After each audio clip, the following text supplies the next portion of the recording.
The flat rock was about the size of a dinner plate, sitting where it had always sat at the base of a big tulip poplar near the top of the ridge. I had been leaving half a biscuit on that rock every day at noon for 3 days, the way Ruth and I used to do on trail walks, leaving a little something for whatever was out there. I had not thought much about why I kept doing it after she was gone. Habits are like that. They outlive the reason for them. That 4th morning, I came up the slope and found the biscuit gone, which was normal, squirrels or a crow. What was not normal was the smooth river stone centered on top of the flat rock, round and pale grey, the kind you find along a creek bed, not on a dry ridge 200 feet above the nearest water. And next to it, arranged in a careful line pointing up slope, 3 smaller stones I had not put there. They were pointing toward the path. Pepper sat beside me and did not make a sound. She was an old brindle hound, maybe 11 years by then, not much given to stillness, but she sat and looked at the rock arrangement, the same way I did, calm and steady, like she had already made her peace with whatever left it. I am not a person who believes in things I cannot see and measure. I want to be clear about that. I spent 20-some years as a surveyor's helper across 4 counties in western North Carolina, and the whole job is about precision. What the instrument says, what the chain reads. You do not guess, you do not assume. You go back and check.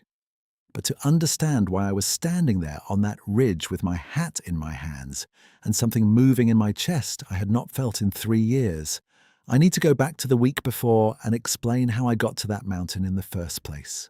Ruth died in late October, 3 years before all of this. She had been sick for a long time, long enough that we both knew it was coming, and knowing it did not help the way people sometimes say, knowing helps. The house in Weaverville was a small house, 2 bedrooms, a covered porch on the south side, and it had always felt right-sized when there were 2 of us in it. After she was gone, it felt like a building I had wandered into by mistake. The kitchen in particular. I kept not knowing what to do with myself in the kitchen. I kept up the yard work and the truck maintenance and the grocery runs, but the grocery runs got shorter every month because I was buying for one and I had not quite learned how much that was. I ate a lot of canned soup that first winter and told myself it was fine. The second winter was not much different.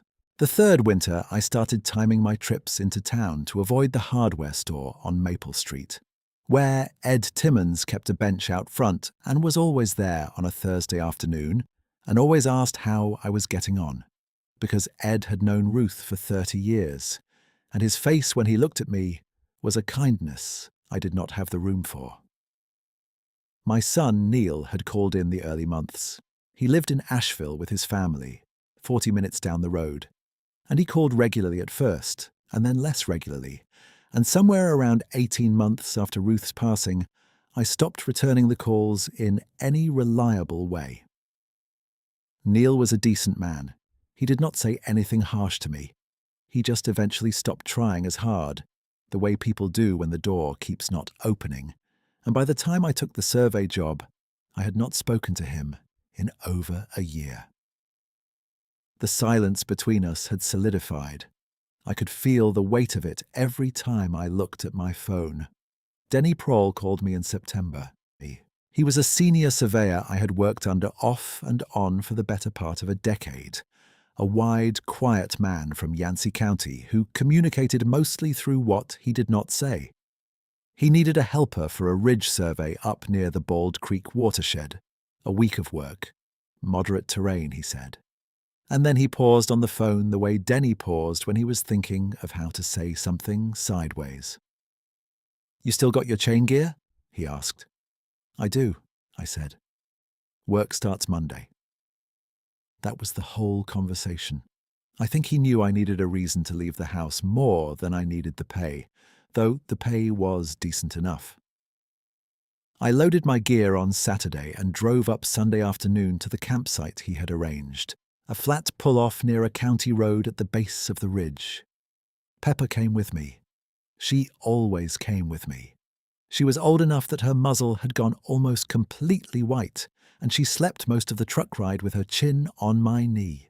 The ridge we were working was what they call brushy country in those mountains, which is a polite way of saying the mountain laurel had gone unchecked for a long time. Mountain laurel in a dry Appalachian hollow grows in a way that is hard to describe to someone who has not tried to push through it. The branches interlock at chest height, and the stems go down to the ground like cables, and the whole mass of it forms a kind of wall that will turn a man sideways and grab his equipment and slow him to a crawl in 30 feet. Old-timers called it a laurel hell, which is not an exaggeration. The survey line we were running cut across a south-facing slope that had a good 200 yards of that laurel between the road and the ridge crest. Denny had the transit. I had the rod and the chain and the brush saw, and on the first morning, I spent 45 minutes opening a lane wide enough to sight through while Denny watched from the instrument and gave me hand signals. Pepper ranged around the edges of the cut, nose down, moving in her usual unhurried loops. She had done this kind of work with me enough times that she knew to stay out of the survey lane. The first day went that way, hard going through the brush, and by noon, my forearms were scratched through my sleeves, and I was wet with sweat in the cool October air. I found a flat rock near a big tulip poplar at the ridge's first bench, a natural shelf in the slope about halfway up, and I sat down to eat lunch. I pulled out my sandwich and my thermos, and then without thinking about it, without deciding to do it, I broke off half a biscuit I'd brought from the camp and set it on the flat rock beside me. I sat there for a moment after I did it. Ruth had started that. On trail walks years ago, she would always leave something at whatever flat rock or stump we stopped at for lunch. A piece of cracker, a bit of dried apple, whatever she had. She said it was for the little ones, meaning chipmunks or birds or whatever came along. I had teased her about it gently, something about feeding the wildlife, and she had waved me off and kept doing it. After a while, I started doing it too without her prompting me. It became part of how we walked together. I had been leaving biscuit halves on flat rocks on every trail walk and work site since she died. I had not told anyone that. It was not the kind of thing I had words for. Pepper came and sniffed the biscuit on the rock and then looked up at me. I told her it was not for her. She accepted that and went back to sniffing the laurel edge. The second day was more of the same. Hard brush, good sight lines once we got the lane cut. Denny efficient and quiet at the transit. Me working the rod and keeping the chain taut. At the noon stop, I went back to the tulip poplar and left the biscuit half on the flat rock. When I came back from filling my thermos at the camp that morning, I had noticed Pepper sitting very still near the edge of the laurel thicket, just sitting and looking in, which was unusual for her. She was a ranging dog by nature, always moving. I called her and she came, but she looked back once over her shoulder at the laurel before she followed. I filed that away the way you file a thing you notice but cannot account for. The third day was a Thursday, and Denny had mentioned we were falling a little behind schedule because of the density of the brush. He was not worried, he said, just noting it. We needed to get the line to the corner pin by end of Friday. I worked harder through the morning, and by the lunch break, my right shoulder was aching from the brush saw, and I was glad to sit down at the bench near the tulip poplar. I left the biscuit half on the rock. I poured my coffee and sat back and looked out over the treetops the way you can from that bench, a long view south across the ridges, the October hardwoods gone orange and rust and yellow, all the way to the horizon. Pepper came and lay down with her back against my leg, which she did not usually do in the middle of a workday. She was warm against my shin, and she put her head down on her paws and breathed slowly. And I sat there and drank my coffee and thought about Ruth without trying to, and did not move for a good while. When I got up and looked back at the flat rock, the biscuit was gone. A crow or a squirrel, I thought, same as usual. I picked up my gear and went back to work. That evening at camp, I noticed Pepper sitting outside the tent door, pointed back toward the ridge, just sitting. Not upset, not alert in the way dogs get when there is something threatening. Just pointed and calm. I watched her for a minute. Then I told her to come inside, and she did. The fourth morning changed the shape of that week. I came up the slope at first light, ahead of Denny, to look at a section of the survey line I had been thinking about. There was a stretch of the densest laurel on the upper slope, where I was going to need a good hour with the brush saw to open any kind of lane, and I had been turning that problem over in my mind the night before. I came around the lower shoulder of the ridge and stopped. There was a path through the laurel. Not a game trail exactly. Game trails through mountain laurel are tight and low, deer height, running through the stems rather than over them.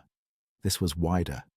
This was wider than my shoulders by a foot on each side, and the branches that had been blocking that section of the slope were bent back and held open. Some of them worked into the adjacent growth. Some of them just flexed aside in a way that would not have lasted if it had been done days ago. It was fresh. The leaves on the cut ends were not wilted yet. The pale inner wood of the worked stems was still damp.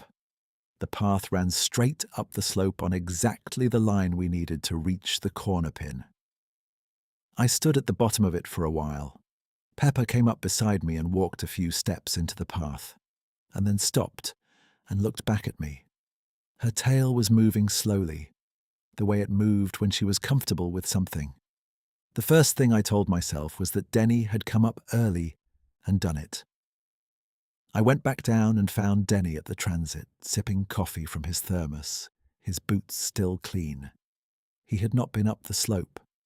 The second thing I told myself was that a tree had come down in the night and knocked the laurel open. I went back and looked. There was no fallen wood, no debris. The stems were worked, not broken. Something had done this carefully. The third thing I told myself was that it was wind pressure from a passing front. I am embarrassed to say that I held onto that one for almost 10 minutes while I stood at the bottom of the path. The bent stems were not the shape wind makes in brush. Wind does not hold branches back against the adjacent growth. Wind does not make a lane the right width for a man and his equipment. I went and got Denny. I showed him the path without saying anything, and he walked it with me to the top of the slope, taking it in, touching the worked stems with his fingers. He did not say anything for a long time either. "Well," he said finally, "that'll save us a couple hours." He went back down to the transit. That was all he said.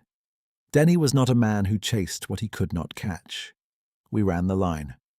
By noon we had reached the corner pin, and I sat down at the bench near the tulip poplar and left the biscuit half on the flat rock the way I always did.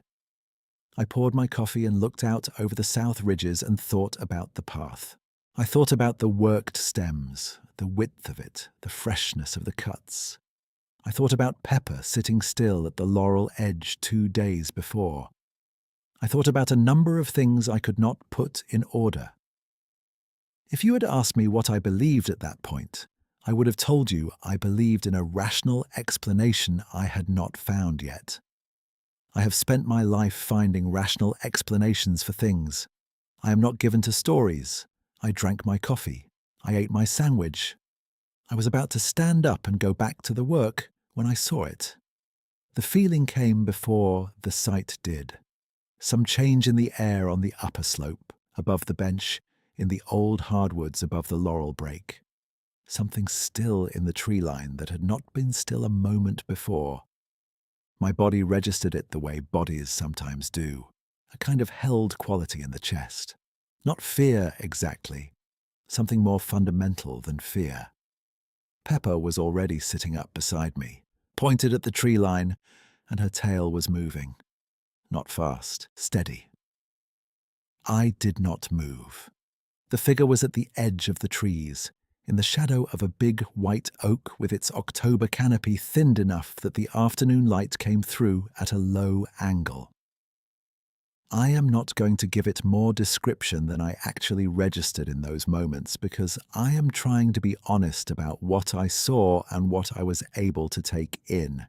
It was large, considerably larger than any man I have ever stood near. Dark, the way shadow is dark at the tree-line edge, but not shadow. The posture was still. Not the stillness of an animal that has frozen because it has been startled. The stillness of something that had chosen to be still and was at ease in that choice. It was looking at me. I know how that sounds. I know what you would say if I told you that as a stated fact. I can only tell you that whatever it was that passed between my looking up and the moment it moved was not nothing. I had the distinct sense of being seen, not caught, not threatened, but seen.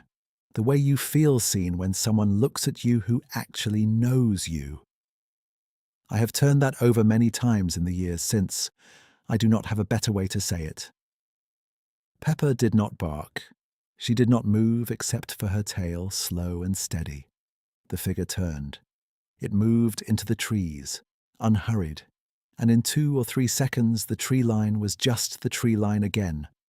White oak and sourwood and the dry rattle of leaves in a small breeze that came through right at that moment. I sat and looked at the place where it had been. I sat there long enough that Denny called up from below, asking if I was coming. "Coming," I called back. I stood up. I picked up my thermos and my pack. I looked at the flat rock where I had left the biscuit half at noon. The biscuit was gone, the way it was always gone. But on the flat rock, centered exactly, was a smooth river stone, round and pale grey, the kind that comes from a creek bed, not from the dry soil of a ridge 200 feet above any water I knew of.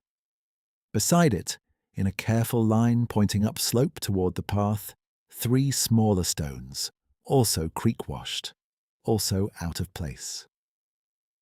They were arranged in a way that was not accidental. The smallest one was at the far end, pointing toward the opening in the laurel. The largest one was nearest the river stone. I stood there for a while the way I said at the beginning of this. Pepper sat down beside me. I have told this story twice. Once to my wife's sister, who listened and did not say anything for a long time, and then said she was glad I had told her. Once to you. There is a version of what happened on that ridge that involves a rational explanation. A large bear can move through mountain laurel and open a path. A bird or a small mammal can carry a stone a short distance. I understand those explanations. I have assembled them carefully. The problem is that they do not hold when you put them next to each other, when you account for the specific placement of the river stone on the flat rock where I left the biscuit every day.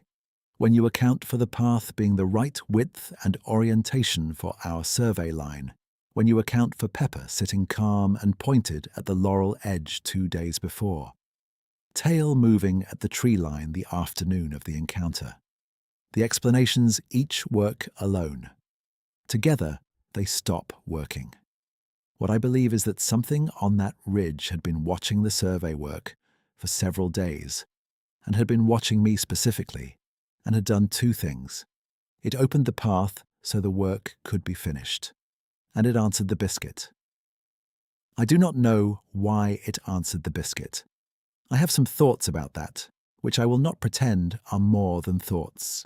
Ruth and I had walked trails together for 20 years, and she had always left something at the flat rocks, and I had learned it from her and carried it on after she was gone, and whatever was on that ridge had noticed that, and had done something in response. Whether that was recognition or curiosity or something I do not have a word for, I cannot say. What I know is that the river stone was centered on that rock, the way something is placed when it matters to the one placing it. Denny called up again. I put my hat on and went back down the slope. That evening I sat on the tailgate of my truck with Pepper and watched the ridge go dark above the county road. She put her head in my lap, which was new. She had not done that before. Old dogs sometimes change like that, settle into a new closeness without explanation, and you do not question it. I sat there until the stars came out over the ridge and the air got cold enough that I could see my breath. I was not thinking in any organized way. I was just sitting, which I had not been able to do without the weight of the house closing in on me for a long time. That was the thing that was different. The weight was still there, Ruth still gone, the house still too large. The months of avoided phone calls still banked up between me and Neil like snow against a door.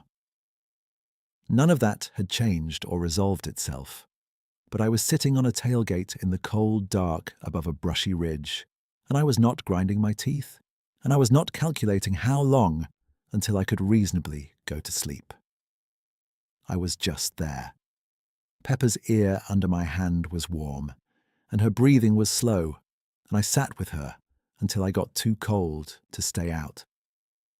Denny and I finished the survey on Friday. We hit every corner pin, got all the notes complete, and pulled the equipment down to the vehicles by mid-afternoon. Denny shook my hand and said it had been a good week's work and that he would call me if another job came up in the spring. I thanked him and loaded my truck and took Pepper up the slope one more time before we left. The path was still there. The bent stems had not sprung back or wilted. The lane through the laurel sat open and clean, a corridor through the brush exactly wide enough for a man and his equipment. I stood at the bottom of it and looked up to the bench where the tulip poplar was. From where I stood, I could just make out the flat rock. I drove home in the late afternoon, and the house in Weaverville was what it was. But I cooked an actual meal that evening, not soup from a can, a real meal with a pan on the stove and the radio on, and I ate at the kitchen table instead of standing over the counter the way I had started doing at some point without noticing. Small thing. It was a small thing. 3 weeks after the survey, on a Tuesday evening in November, I called Neil. I had dialed his number before and put the phone down before it rang, more than once over the past year. This time I let it ring. He picked up on the third ring, and there was a pause on both ends before either of us said anything. "Dad," he said. "Yeah," I said. "Hey." There was another pause, not a hostile one, a waiting one. "I've been meaning to call," I said, which was true as far as it went. "I know," he said. "Me too." We talked for about 40 minutes. It was not a smooth conversation. There were places where I started a sentence and did not finish it, and Neil would let the silence sit for a moment and then pick up somewhere else. And we worked around the harder things with the careful sidestep of two people who are not ready to say the direct thing yet, but are glad to be in the same room. He told me about his younger girl starting to walk, which I had missed, and I told him I had been up working a survey on the Bald Creek watershed, and he said he had not known I was still doing that kind of work. I said I was still capable of it, which came out a little sharper than I meant, and he said he did not doubt that, which was probably true. Before we got off the phone, he asked if I wanted to come for dinner sometime soon. His wife made a good pot roast on Sundays, he said. "I'd like that," I said. And that was that. Nothing was resolved in any large way. The distance between us had been built up over a year and a half, and one phone call does not dismantle that, but it puts a hand on the door and holds it. That was what happened. Neil's youngest daughter was named for Ruth, middle name, and I had been carrying the fact that I had not met her yet like a stone in my pocket. And after that phone call, the stone was still there, but it felt like something I could set down eventually. I went to dinner at Neil's in December. His wife, Carol, set a place for me and fed me pot roast and roasted potatoes, and we sat at their table for 3 hours, and his older girl, who was 7, showed me a drawing she had made of a horse. I told her it was a good horse. She told me the horse's name was Biscuit. I did not say anything about that. I just told her it was a fine name for a horse. I went back to the ridge in April after the weather had opened up and the mountain laurel was in early bloom, that heavy pink-white that fills the hollows in spring. I drove up alone with Pepper, parked at the same pull-off, and walked the same slope. I had been thinking about the path all winter, wondering if it would have grown back over, the way cut brush does in those mountains, the laurel putting out new growth and knitting itself closed again. It had not. The lane was still open. The bent stems had not sprung back. The new growth was coming up in the lane itself, low and thin, but the corridor was still there at shoulder height, still the right width, still oriented correctly up the slope toward the ridge bench. I walked it slowly. Pepper went ahead of me, nose down on the new spring ground, and came back and went ahead again the way she did when she was happy. I got to the bench and sat down at the flat rock beside the tulip poplar. The tree had leafed out just enough to make a thin canopy over the bench, and the light came through it in that particular way April light does in the southern mountains, clean and slightly gold. I sat and looked out over the south ridges. New green was starting down in the valleys below, the kind of green that only lasts about 2 weeks before it deepens and goes ordinary. I had forgotten how much I liked that colour. I pulled out my lunch, and then, because I could not have done anything else, I broke off half a biscuit and set it on the flat rock. Pepper came and looked at it, and then looked up at me, ears forward, that question she always asked. "Not for you," I told her. She walked 3 slow circles and lay down in the sun at the base of the tulip poplar, with her chin on her paws, her white muzzle bright in the spring light, and she breathed out once, long and slow, and her eyes went half-lidded. I looked at the flat rock. I looked at the tree line above the bench, the white oak and the sourwood. The new leaves barely started. A small breeze moved through and the thin canopy shifted. I have stopped trying to name what was on that ridge. I have stopped needing to. What I know is that it was there, that it watched for several days, that it did 2 things, that took care and attention, and something I can only call deliberateness, and that after it did them, I was able to sit on a tailgate and breathe, and then call my son, and then eat dinner at his table, and hear my late wife's name spoken in his youngest girl's laugh. There are people who would hear this story and find a category for it quickly, some explanation that closes it and moves on. I understand that. There are people who would hear it and open a different kind of category and make more of it than it is. I don't want either. What happened on that ridge was specific and plain, and I have tried to tell it the same way. The biscuit was on the flat rock in the April sun. Pepper was sleeping in the new light. The path behind me was still open, and it was going to stay open as long as that ridge stood, I thought. Something had made it and left it, and I did not believe it had done that by accident. I sat there for a long time and did not feel the need to be anywhere else.